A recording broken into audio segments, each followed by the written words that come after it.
Un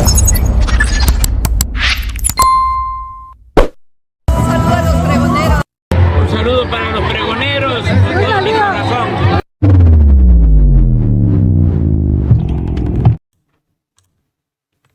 Pregoneros, bienvenidos a una nueva transmisión más. Es un placer estar nuevamente con ustedes.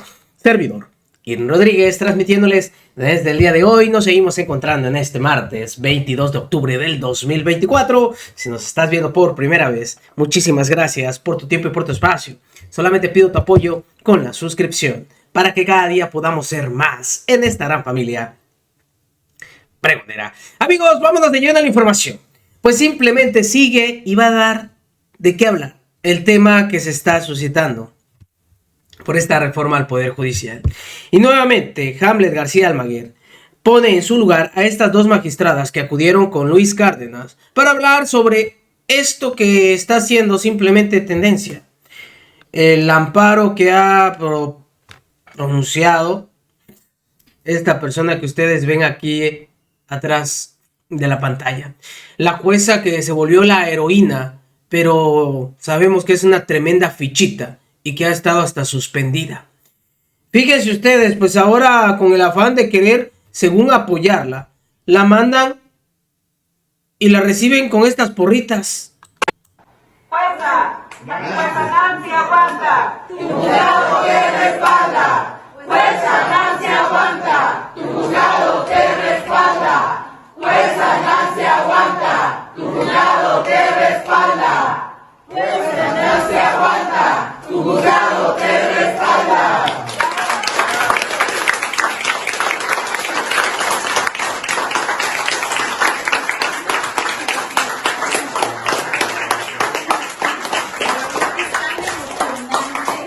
Estar en esta posición de peligro, pero yo creo que no es en vano.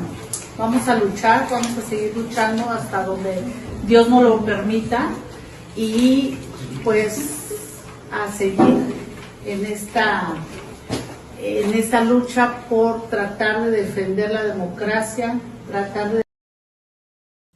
No bueno.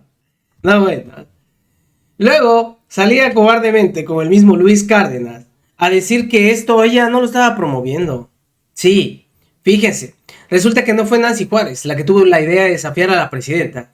Según, fueron otras personas. Y ella nada más está actuando conforme a su papel de jueza. Un asunto que a veces termina por ser muy difícil de entender.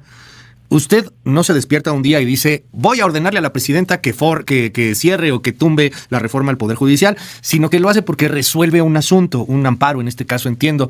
¿Quién interpuso el amparo, oiga? Bueno, el amparo fue interpuesto por un par de quejosas, que no podría revelar sus nombres. Sin embargo, yo actúo con base en lo que las quejosas me van solicitando dentro de ese juicio de amparo.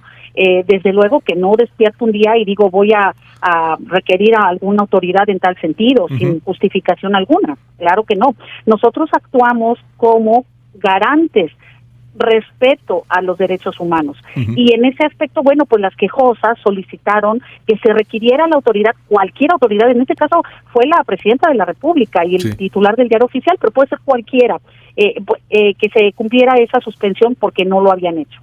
Oiga, y pues así yo la tendría que requerir como lo hice. Hay instituciones, por lo regular las instituciones democráticas, tienen mecanismos de autocorrección. Pienso, por ejemplo...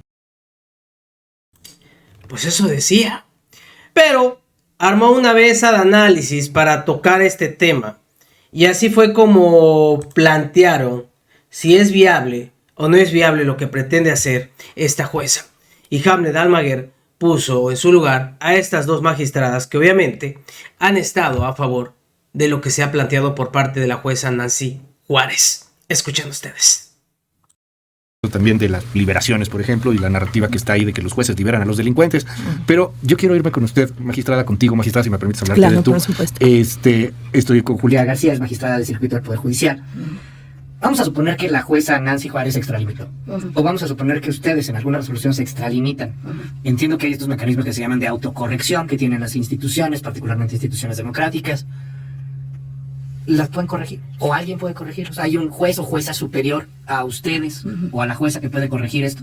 Sí, aquí lo que hay que dejar claro es que la propia ley regula recursos para inconformarse contra las decisiones jurisdiccionales. No es en un púlpito, no es en una mañanera donde podemos cuestionar las decisiones jurisdiccionales. Si no estamos de acuerdo con la decisión cualquiera de un juez o una jueza, existe todo un sistema de recursos precisamente en aras de que se revisen esas decisiones. Concretamente, la ley de amparo prevé recursos de queja, de revisión y de inconformidad a través de los cuales es factible revisar jurisdiccionalmente, es decir, a través de los cauces legales, esas decisiones que nos parecen inadecuadas o donde yo tengo la verdad absoluta, yo digo no lo voy a cumplir porque no es correcto lo que está diciendo, en realidad choca con todo ese sistema, pero además lo que pone en riesgo, y esa es la enorme preocupación, es todo el sistema constitucional y legal al que nos debemos. Vivimos en una sociedad que se rige por las leyes y entonces hay mecanismos, incluso cuando las leyes que son producto de los poderes legislativos nos parecen violatorias de derechos, no es que yo pueda dejar de cumplirlas porque se me ocurra, es que necesito acudir a las vías institucionales, particularmente si soy una persona y me enfrento a una ley que estimo lesiva de mis derechos, lo que tengo que hacer es promover un juicio de amparo, precisamente para que sea la autoridad competente la que dirima si efectivamente esa ley se ajusta o no a la Constitución. A lo mejor voy a decir una barra basada, yo me dedico a eso, a decir barras basadas por lo regular, pero me imagino, Hamlet, como si fuéramos a la secundaria y no queremos hacer la tarea del maestro de matemáticas. Y llega la maestra de biología y nos dice, no hagas la tarea del maestro de matemáticas, ya lo van a correr ese maestro, ni le hagas caso. Pues en teoría la maestra de biología no tendría que meterse en la tarea del maestro de matemáticas. En teoría, pues, uno lo ve sin ser jurisconsulto, ni abogado, ni esas cosas. Yo te pregunto lo mismo, o sea, si se pasó la jueza Nancy Juárez, ¿no tendría que ser otra jueza o otro juez superior en la institución la que hiciera o el que hiciera la autocorrección? ¿Por qué tiene que salir Monreal? ¿Por qué tiene que salir la presidenta? ¿Por qué tienen que salir los miembros de la 4T a decir no le hagan caso a la jueza? Bueno, no son los miembros de la 4T, hay casos precedentes en donde órganos, incluso del propio Poder Judicial Federal, pues no han escuchado las determinaciones, aquí coincido con el calificativo, absurdas que han determinado algunos jueces, no son todos. Hay quien ha negado las suspensiones y ha dicho la Constitución no puede ser sujeta a un control constitucional, no solamente en la judicatura, sino en la academia. Está Diego Valadez, por ejemplo, muy crítico de la reforma, quien ya ha dicho vehementemente ya no se puede controlar. Regreso al punto. Un juez de distrito, o quizá una jueza, no recuerdo el género, ordenó al Consejo de, no es este caso, ordenó al Consejo de la Judicatura que no entregara las listas que la Constitución mandataba en su artículo 2º transitorio de la reforma en materia judicial para poder desarrollar la insaculación en el Senado de la República.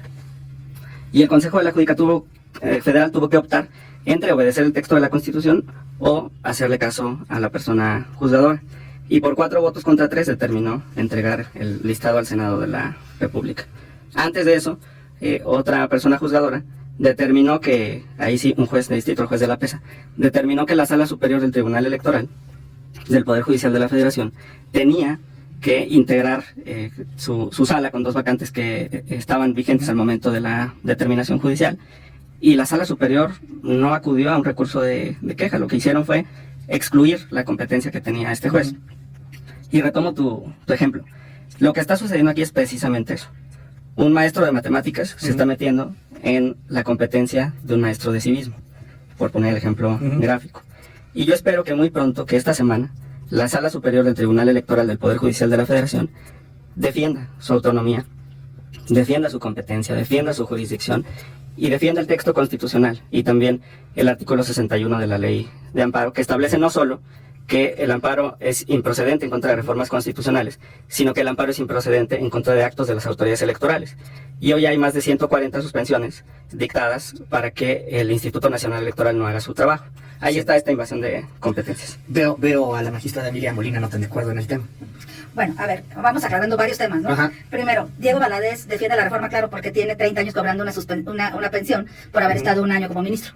Entonces, digo, habría que aclarar eso, igual que el exministro Saldívar, que renuncia y sigue cobrando la pensión. Digo, es muy padre desde esa perspectiva defender ciertas cosas, ¿no? Pero bueno, lo que habría que también que aclarar es que en 2014, por ejemplo, Ernestina Godoy, que hoy dice que no se puede hacer esto, presentó un juicio de amparo en contra de la reforma a los artículos 25, 27, 28 de la Constitución en tema de energético, exigiendo, entre otros también el senador, por ejemplo, Dan Augusto, exigiendo que los jueces de distrito resolvieran sobre la inconstitucionalidad de la Constitución, porque ellos hacían un argumento, además un argumento muy bueno, lo que pasa es que depende de qué lado estemos del poder, sí, claro, para ver cómo argumentamos, pero donde argumentaban justamente que no se puede dejar a la Constitución que se haga lo que sea con ella en violación de derechos fundamentales. Lo dijo también el exministro Saldívar cuando todavía era ministro, y justo es, a ver, si mañana este poder reformador, que se le ocurre que tiene el poder absoluto, dice que existe la esclavitud, y entonces nadie va a poder hacer eso porque ellos dicen que no se puede hacer nada. Entonces yo creo que ese es un debate bien interesante, claro, ¿no? O sea, porque hay quien dice sí podría, o sea, sí podría haber esclavitud, claro, si así lo votan, y hay quien dice no, la Corte tendría que proteger este tema, el ¿no? Poder Judicial, es que justo ese es el tema.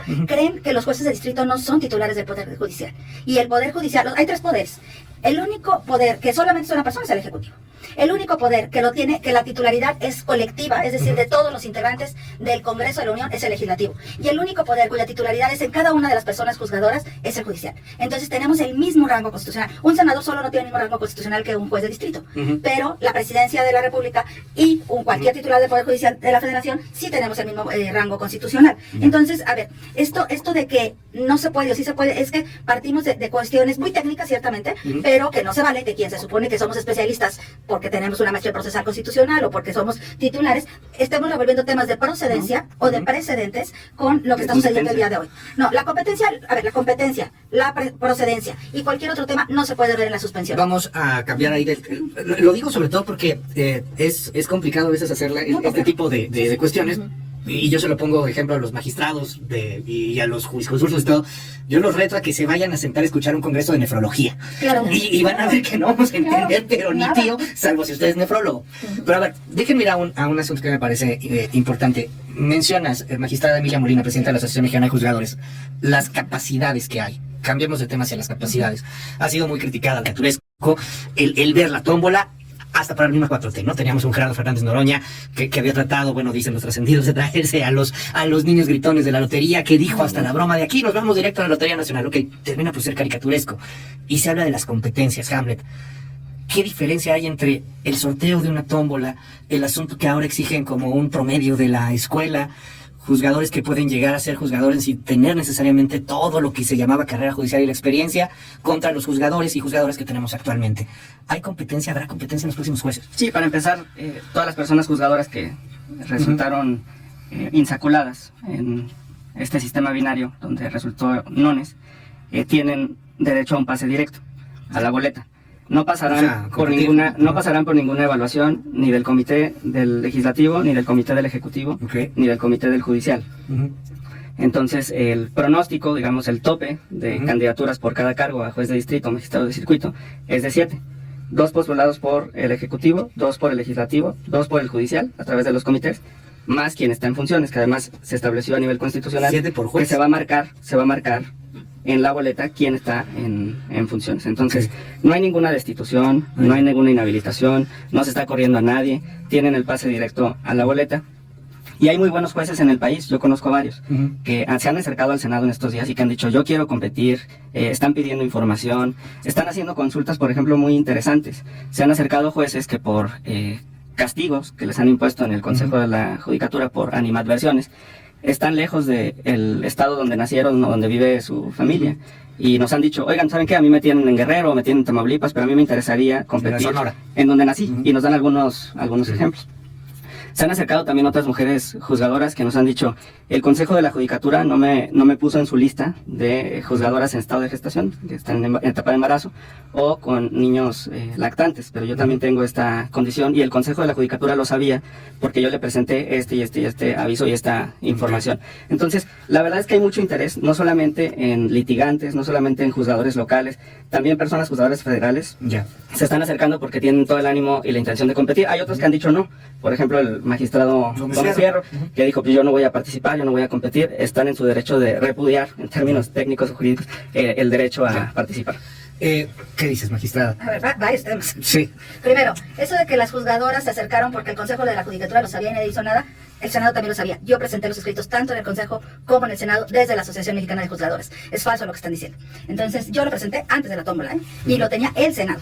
Si no saben lo que tienen es otro boleto, pero claro que está ahí. Los documentos con una relación de personas, mujeres juzgadoras que están embarazadas. Pero el problema no somos nosotros. Incluso el mismo día, en un ánimo perdonador de vidas, dijeron que la sacaban, pero fue Pero algunas, ahora, porque debo decir que el tema de perspectiva de género no está incluido, y lo dije yo desde que estaba la iniciativa, ni en la reforma, ni en la en el acuerdo para la tómbola, ni en la tómbola, ni en ningún lado, porque no entienden lo que es perspectiva de género. Pero bueno, a ver, otro tema. Las personas juzgadoras que estamos en funciones nos dan la graciosa concesión de estar en la lista para la elección. Pues que no éramos ignorantes, corruptas, una porquería y etcétera. Entonces no estoy entendiendo. Quieren quitar la porquería, pero nos dejan en la porquería. O sea, no estoy entendiendo nada. Le están haciendo un juego entonces a la sociedad, dejando que nosotros estemos y que nos quedemos, porque además son las que le han vendido falsamente, por ejemplo, inversionistas extranjeros, que nos vamos a quedar. Entonces, pero además es disparejo. O sea, suponiendo que esto no fuera una destitución, que ahorita podríamos platicar de por qué sí es una destitución, pero suponiendo eso, o sea, claro, somos 1 contra 6. Súper parejo, pero además con 6 años que nos están diciendo todos los días a la sociedad que somos lo peor que le ha pasado a la sociedad. ¿Y quiénes son los buenos? Los que se han acercado al Senado. ¿Quiénes son los buenos? Los que, porque además si tenemos pase directo, ¿por qué tenían que ir al Senado? O sea, ¿no? A ver, es absurdo. Entonces, los buenos son aquellos que se acercan al movimiento de un partido hegemónico y entonces pues va y venden su alma, ¿no? Entonces, y eso es lo que quieren jueces a modo. Pero además, permíteme nada más un segundo, nada más decirte que no es cierto, 2 cosas. Uno, que no es cierto que un cambio de adscripción sea un castigo. Somos jueces de distrito federales hasta antes de esta reforma con jurisdicción en donde fuera que nos mandaran de la federación, porque por eso somos jueces federales. Y te voy a decir lo que a mí me dijeron algún día cuando me dieron un cambio de adscripción. Mi primera adscripción fue en Las Marías, y la tercera fue en Monclova, y soy de Jalisco, como dije. Y ahora estoy aquí en Ciudad de México. Un juez solamente necesita un juzgado para ser juez. Entonces eso no es castigo, es un honor ser juez de distrito o magistrado de circuito en cualquier lugar de este país. Porque no hay lugares mejores o peores, y además es hasta más complicado estar en donde uno tiene relaciones de amistades o familias. Pero además sí es una destitución. Y es una destitución, ¿por qué? Porque tenemos nombramientos que estaban conforme a la legislación anterior por un tiempo determinado. Y por ejemplo, en el caso de nosotras, somos inamovibles. Las reglas internacionales respecto de independencia judicial y de inamovilidad implican que no nos pueden quitar de nuestro cargo sin un procedimiento seguido en forma de juicio por una causa grave. Y esto lo hicieron a todas, además en una tómbola humillante al extremo. O sea, no solo fue gracioso, fue humillante al extremo. Ni Chávez se atrevió a tanto. Pues. Además, ponen 100 bolitas, que ojalá ahorita el exdiputado nos pudiera aclarar por qué 100 bolitas si querían parezonones. No sé si pensaban que en 100 bolitas podía haber algo más que parezinones, pero parezinones, ¿no bastaban 2 pelotitas? Digo, no sé qué es lo que pretendían, pero salvo hacer un circo para humillarnos. Te pregunto, primero respondiendo a lo que decían las magistradas, y la otra, alguien le va a poder ganar al gobierno después de esta reforma. Sí, con gusto. Para pensar que serían 6 contra 1, habría que partir de una falta de lealtad del propio Consejo de la Judicatura Federal a las personas juzgadoras. ¿Por qué? Reitero, tienen el pase directo, pero además cada poder puede postular a 2. ¿El propio Poder Judicial Federal le va a poner competencia al juzgador que está en funciones? Claro. Eso me parece incorrecto, porque la Constitución no exige que se postulen 2 o 3, dice hasta, son máximos. Entonces yo invito a las personas juzgadoras a que hablen, a que se acerquen no solo al Senado, sino también al Consejo de la Judicatura, quienes desean participar, y le digan, oye, no me pongas competencia interna, mejor que el judicial se vaya con un candidato único. Y entonces ya no serían las 7, ni iría contra 6 como está mencionando ahora. En el caso de que si una persona juzgadora decida no participar, no contender, el caso concreto del magistrado Gómez Fierro, es un derecho individual, político electoral individual. Yo creo que no es correcto condicionar. Ellos tienen la decisión libre, autónoma, independiente y unitaria. En el caso de que decidan no contender, el Poder Judicial Federal podría utilizar esos 2 espacios que tiene. ¿Y a quién postularía? Pues yo creo que a los secretarios. Yo creo que a las personas que tienen carrera judicial. Es decir, no solamente va a haber postulaciones del legislativo y del ejecutivo filtradas por los comités, que van a ser cuidadosos, sino que el tronco de la carrera judicial tendría por naturaleza que llegar a la boleta a través de ese poder. Eso es importante. Segundo, la gradualidad pues garantiza que exista una compensación, vamos a decirlo, entre personas que no han dictado miles y miles de sentencias, ¿no? Que quizás sí hayan dictado sentencias en su vida, porque yo le quiero adelantar que hay muchos jueces y magistrados estatales, locales, que tienen el ánimo de participar en este concurso federal. La materia administrativa, por ejemplo, la verdad es que es muy similar. En materia penal pues tenemos un código nacional, tampoco son personas que desconozcan la materia sustantiva. Y en la reforma se le dio autonomía a la Escuela Nacional Judicial, entonces vamos a tener una formación permanente. Entonces yo invito a que no pensemos en escenarios pesimistas. Este texto constitucional va a tener buenos resultados. Estamos casi a punto de terminar esta mesa, pero... Pues así los argumentos. Ellos que se sienten atacados, vulnerados, exhibidos. Pero no entienden, o nunca van a entender, que ni un poder puede estar por encima de la voluntad del pueblo, ya que se acostumbre a que el pueblo sea quien elija a los representantes de los tres poderes. Ya dos hacen así, ¿por qué uno no? Nos vemos, que sigan pasando un excelente día. Servidor Irving Rodríguez, transmitiéndoles desde su canal. Recuerden, la información está ahí y depende de todos nosotros pregonarla. Nos vemos en una siguiente emisión.